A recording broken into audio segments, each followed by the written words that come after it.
The North and the South presentation, created by Amanda Gore and John Wenzel. The North.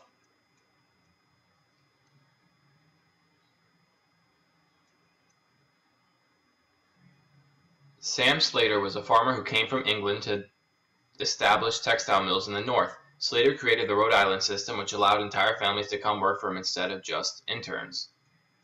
Eli Whitney created interchangeable parts, which allowed more items to be mass-produced and cost less for the average American family. So few factories were being built in the United States because the idea of owning your own land for not a lot of money was more appealing. However, when the British blocked American ports during the War of 1812, America was forced to manufacture their own goods. The Lowell system invited young unmarried women to work instead of entire families so that women could get a chance to earn their own money and have their own job. Sarah G. Bagley created labor unions that improved working conditions by making sure that people were getting fair wages and not working too many hours in the factory. Robert Fulton invented steamboats that were well suited for river travel because they can travel upstream, and it improved the economy because goods could be shipped farther and faster. Railroads also bettered the economy of the U.S. because it allowed goods to be shipped before they spoiled. However, they faced such challenges as going through rivers and mountains. The use of steam powered also allowed factories to be located almost anywhere instead of by rivers and streams where they were placed beforehand. The South.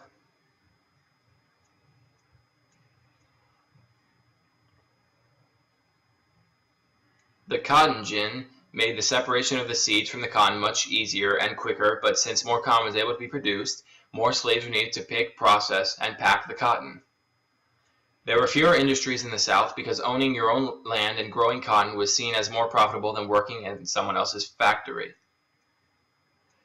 The planters made more money and owned more slaves, while the yeomen typically owned small farms and had little or no slaves. Many whites justified slavery with religion by saying God made some people to rule over other people.